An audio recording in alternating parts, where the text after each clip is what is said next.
Okay, so good afternoon, everyone. My name is Cristina Santelices, and I come from AMA Computer College, Lucena.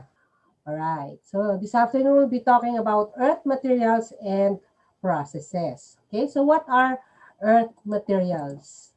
Okay, so the earth materials are those that include minerals, rocks, soil, and water. All right, so if you read through some other references, makita nyo, sabihin doon, there are four compartments of the earth. Now, three of these belong to the earth materials. So, ano-ano yung mga yun? We have the lithosphere, the hydrosphere, the atmosphere, okay? And then we have the biosphere. Okay, so the biosphere, yung living part. Later on, we'll be talking about that. Sa later topics. O, pagdating sa ecology, we'll be talking about that later, okay? But for now, let's take a look at this. All right, so earth materials are, these are the naturally occurring materials that are important. Why are they important? Because they provide the basic components for life, ayan, agriculture, industry, and other activities. O, di ba? So, sa agriculture, you will not be able to have crops or plant crops kung walang soil, di ba?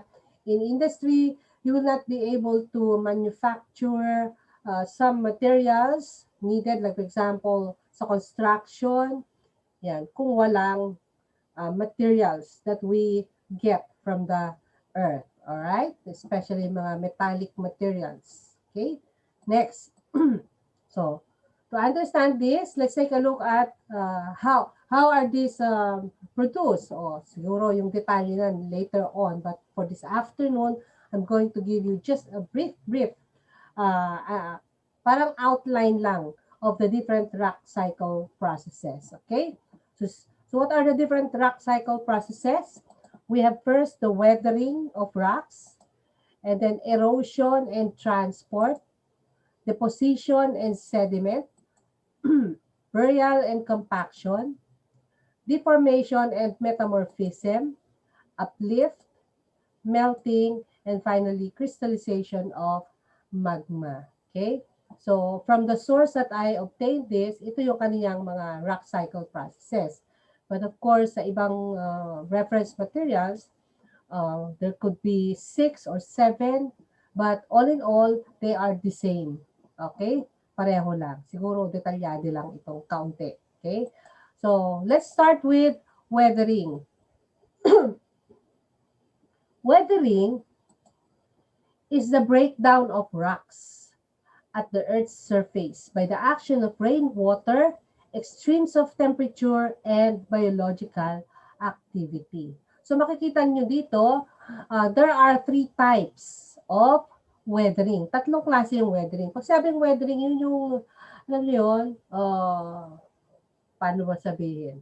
Sabi dito, breakdown of rocks at the Earth's surface. So, the breaking down, kasi di ba minsan nakikita nyo, sinasabi nyo, ay buhay na bato, matigas na matigas. And then after some time, napupulbos na siya, lumalambot, napupulbos. So, yun yung weathering.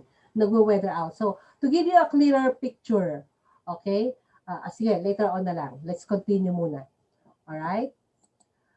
So, from there, we can see there are 3 types of weathering of rocks. First, we have the physical weathering. So, kanina, di ba sabi natin by the action of temperature, the water, and others. Okay, so sa physical weathering, this is just by the action of changing temperatures. Okay, so makikita natin dito, this process is almost always, okay, or sometimes assisted by water. O kasi, di ba, ganito kasi nangyayari yan. You have rocks. You just imagine a rock. O, a whole mountain could be a rock. A whole continent could be a rock. Di ba? So, sa context ng pinag-uusapan natin, hindi lang yung mga pebbles na iniisip nyo. But in the context of our discussion, rock is any lithospheric material. So, ibig sabihin, any solid material of the earth. Okay? So, as temperature changes, nare-reach yung extremes. For example, ay very, very high and very, very low. So, yung very low, yung below 0 degrees. Yung very, very high, probably above 200 degrees Celsius ang pinag-uusapan natin dito, okay? Now, when this happens, alam naman niyo that materials, along with changes in temperatures, are expanding or contracting. So, yung tinatawag natin sa this one of the topics in physics, tinatawag nating linear expansion or volume expansion. And it happens with changes in temperature. When that happens, pag nag-expand and the rock is so solid, it's possible that there would be cracks. And along the cracks, pwede magkaroon ng water penetration, di ba? May seepage ng water dun sa cracks na yon. So, pag nagkaroon ng changes uli, now the water that are in the cracks could add to the weathering of the rocks, di ba? So, breaking down of the rocks. Kasi pag pag nag-increase in temperature, mag-expand yung water. Okay? Di ba? Mag-aid lalo yung expansion or breaking up of the rocks. Tapos pag nag-freeze, di ba? Yung very, very low temperature, mag-freeze yung water. Pag alam naman natin na when water freezes, it expands a little. So it adds up to the cracking of the rocks. O, di ba? So yung continuous thawing and freezing ng rocks along with the water that goes with it, okay, they add up all to the physical weathering. Okay, next we have chemical weathering. Chemical weathering is caused by rainwater reacting with mineral grains in rocks to form new minerals and soluble salts. So these reactions occur particularly when the water is slightly acidic. So basically, ito yung mga chemical reactions that are occurring. Okay? Kaya nga chemical weathering. There's always a chemical reaction. And usually, these chemical reactions are commonly yung mga oxidation, reduction, and hydrolysis, di ba? The breaking down using water. Kaya nga hydro means water, and lysis means breaking up or breaking down. Okay? Hydrolysis. So, ano nangyayari dito? Puro chemical reactions. Diba? Parang let me give you an example para madali nyo ma-imagine, diba? If our rocks are made of minerals, diba? May mga mineral content yan. So, may mga metals. Okay? So, let's take out the metal. Tapos ginawa it was manufactured through industrial processes into yung ating galvanized iron na bubong. Diba?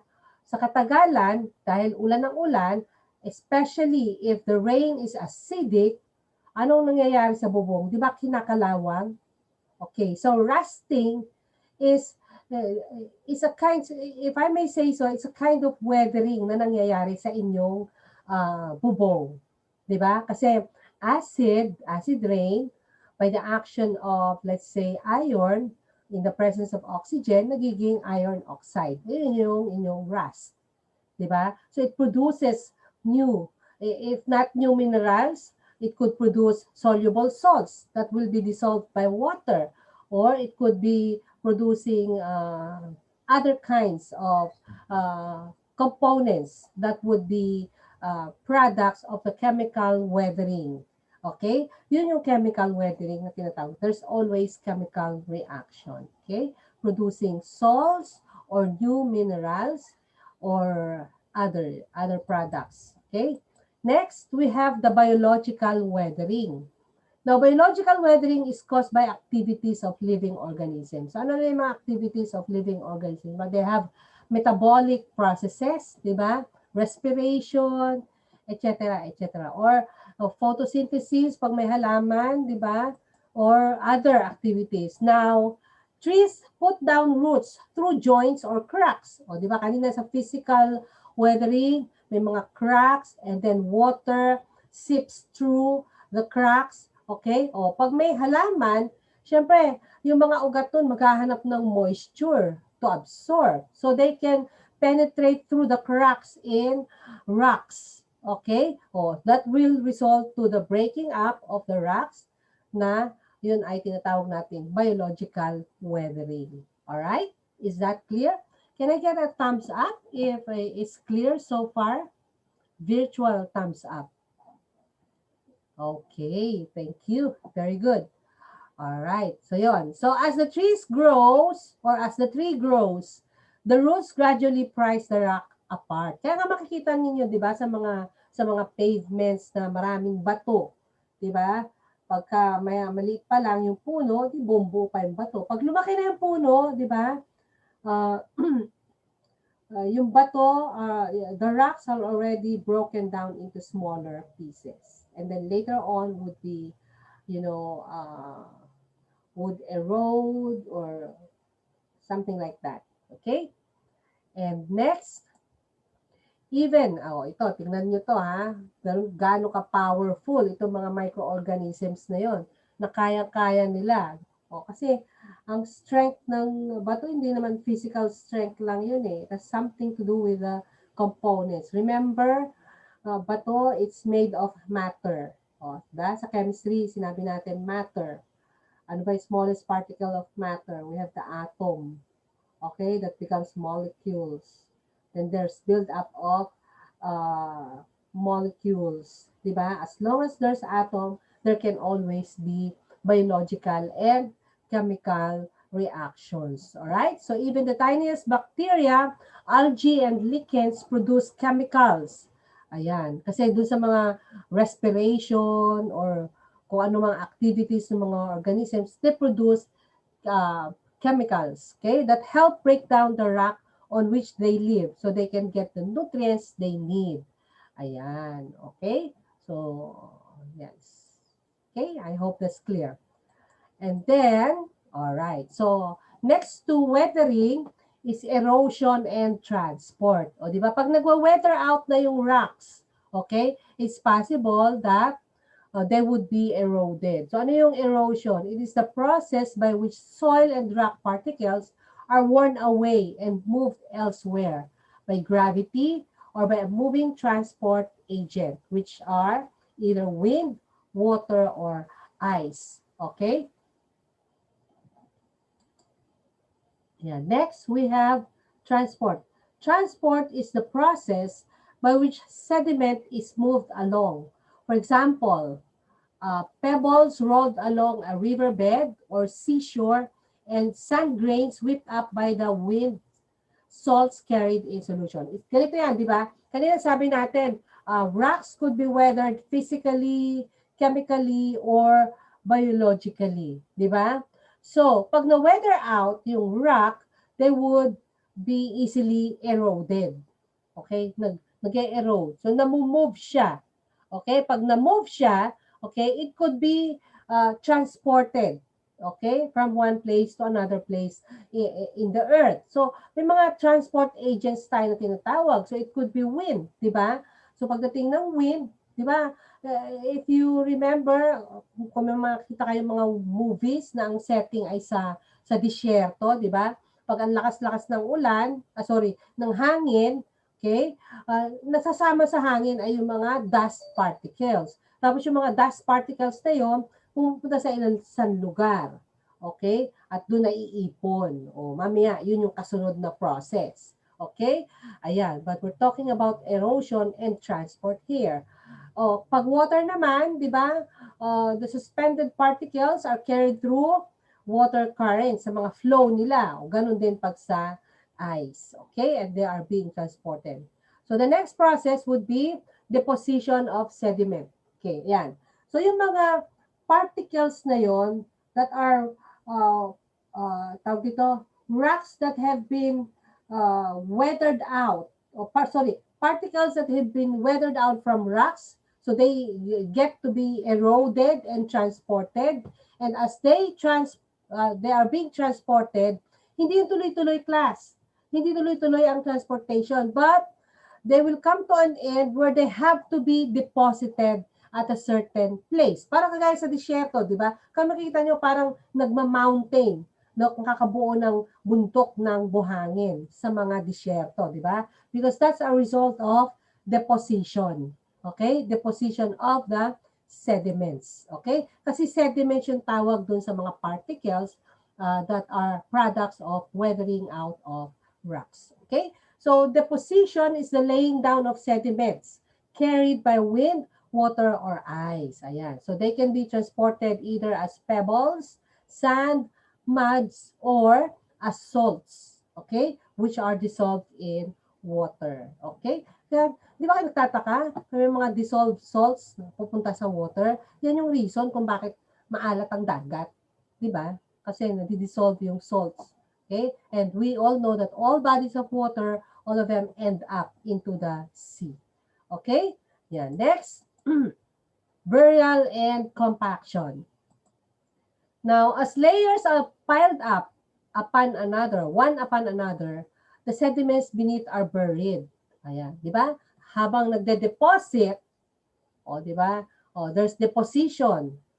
As a result of transport of these particles, they are being deposited. Yung mga nasa ilalim, they tend to be buried.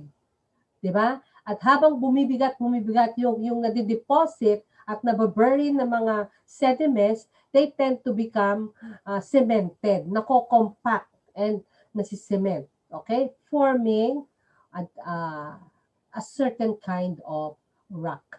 So yan, pag-uusapan natin mamaya. Okay? So they are being deposited, buried, and then compacted. Right?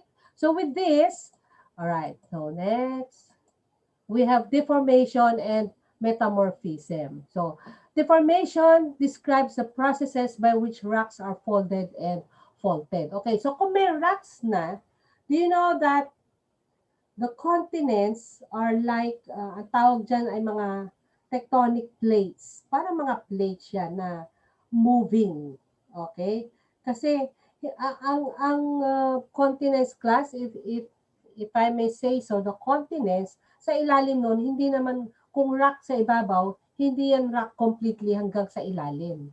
So, palambot ng palambot yan. So, sa ilalim ng continents are something like parang mushy soil, parang mashed potato, ganyan, until you reach the core, then you come up with molten magma. Okay? Magma, yan. So, kaya nga nakaka-move yung mga continents. And the movement is caused by, yan, aside from yung constant na movement.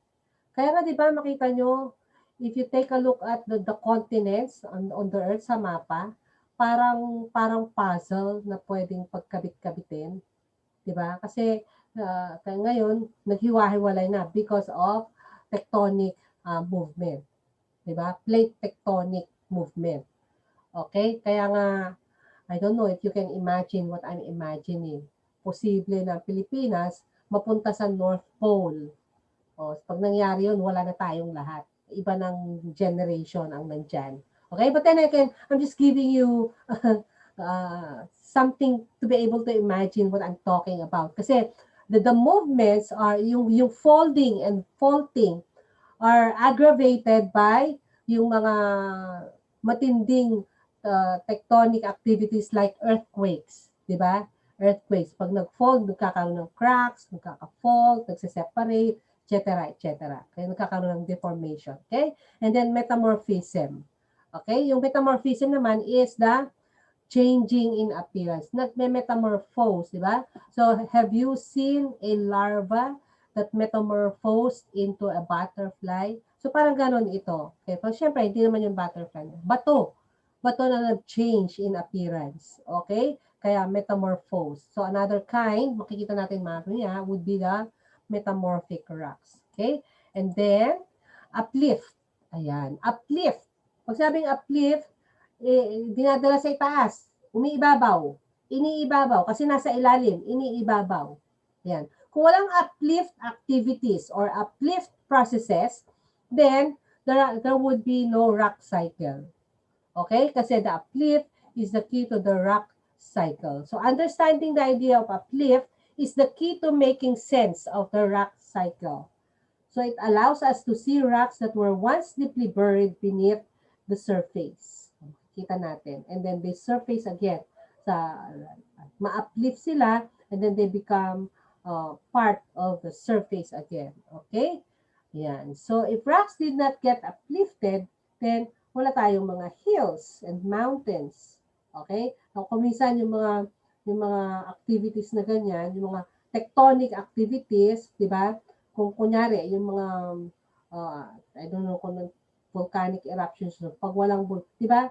Merong mga activity at the Earth's core, o tas lumalabas yan sa volcanoes. Pag wala, then nagkakaroon ng mountains and hills. Okay? Ayan. So, weathering and erosion, transport and deposition would all be effectively stopped if there is no uplift. Okay? And then, we have melting. Ayan. Nabanggit ko na sa inyo kanina. So, melting results to molten rock, which we call magma. And then they come out through, again, like I said, tectonic activities or processes, like for example, volcanic eruptions. Okay? So yung magma, they come out as lava. Tapos, yung magma na yon pag nag-crystallize, yan, you form new rocks. Alright? So, with this, let me give you an overview of the rock cycle processes para makita ninyo yung relationship of one another. And it's a cyclic process. Cycle, kaya nga rock cycle klase. Okay? So, we have this one. Ayan. Okay? Yung uplift. Okay? Probably a result of expansion of the rocks at the Earth's core or the inner, ang tawag dito, at sa loob, at the core of the earth, okay, if they uplift, magpo-form ng rocks, ng mountains, rock. Or, kung di siya mag-melt, if it's not going to melt, okay, it's going to go up to form mountains. And if mag-melt siya, it reaches a certain temperature, maging molten magma, and then would come out as lava through volcanic eruptions. Ayan. So, lalabas siya, magiging rocks. Alright? And then again, starts again with weathering, and then may erode uli, may transport, and may deposit, may bury, and so on and so forth. So, the cycle goes on and on. Okay, now, let me emphasize, class, that this cycle is not just over 100-year period. Okay? It's not even 1,000 years, but thousands, hundreds of thousands of years. Okay? Kaya nga, di ba, very, when we speak of resources, metallic resources, or, metallic resources, kasi these resources are obtained from this rock cycle. Kasi nga, di ba, they form metallic materials, di ba, through the minerals, di ba? O, di ba, sa mga rocks, if we have the ores ang tawag sa rock materials where metals can be extracted, di ba? O yan, so they provide us with these resources. Tapos sinasabi natin, ano ba yung mga klase ng resources? We have renewable and non-renewable. And then you categorize metals or mga minerals as non-renewable. Actually, they are also renewable, but they are categorized as non-renewable because they cannot be renewed in our lifetime. Diba? Oh, but not even in your, siguro kahit 3 generations ng pamilya nyo, hindi pa yan marirenew. Okay? It's something like that. Just to give you an idea that even these resources could be renewed, but very, very slow. Kaya it's slow, it compasses a very, very long time frame. Okay? So now with this, we can now come up with 3 types of rocks. Okay? So ano-ano yung mga yon? What are the 3 types of rocks? First, we have the igneous rocks. Yan. So, pag yung mga molten magma, okay, they come out as lava and then they crystallize and become rocks, ang tawag doon, igneous rocks. Okay? And then, sige, bago natin pag-usapan yung metamorphic, ito munang sedimentary rocks. Ayan. Pag yung igneous rocks, along with other rocks, nag-weather out, okay? And then they become sediments and transported again, okay? tapos makompact, mag-form ng rocks, ang tawag doon sedimentary rocks. This is the reason why, kung minsan class, di ba, pag meron mga tinatapyas ng mga bundok, parang may makikita kayong mga layer-layer. Ayan. So those layers are the results of the deposition of the different sediments because of the weathering of rocks. Na-transport, nade-deposit, okay, nababury, nakakompact, nagiging sedimentary rocks. Now, if the igneous rocks and the sedimentary rocks, because of intense heat and pressure, okay, change their appearance, nag-metamorphose, di ba? Yun, metamorphic rocks ang tawag doon. Alright? So these are the different types of rocks. Now, sabi natin, there are minerals. There are, ang tawag sa mga rocks that we can extract metals. Okay? Ang tawag doon ay ores. Okay, now, if you take a look at kung observant kayo, kung magaling, mahilig kayo mag-observe, di ba? Pag minsan may mga bundok, pag tinapyas, may kulay, parang kulay kalawang, yung iba mamula-mula, yung iba naman maitim, because it depends on the kinds of minerals that are present doon. O, di ba? Pag medyo mamula-mula, probably rich in iron, etc., etc. Okay? So, now, if you want to know more about everything that we discussed today, kung gusto nyo detalye talaga, I'm going to give you this link. Okay? Diyan ko kinuha yung class, yung diniscuss natin. If you want to have a more detailed discussion, pagdating dun sa chemical weathering, pati yung mga chemical reactions, makikita nyo doon. So, all of them are in this link. Okay? So, if you have time and you want to learn more, you can just browse using this link. Napakaganda niya, class. Okay? It's very, very good link. Kaya nga hindi na ako naghanap ng iba. So, that's it. Alright?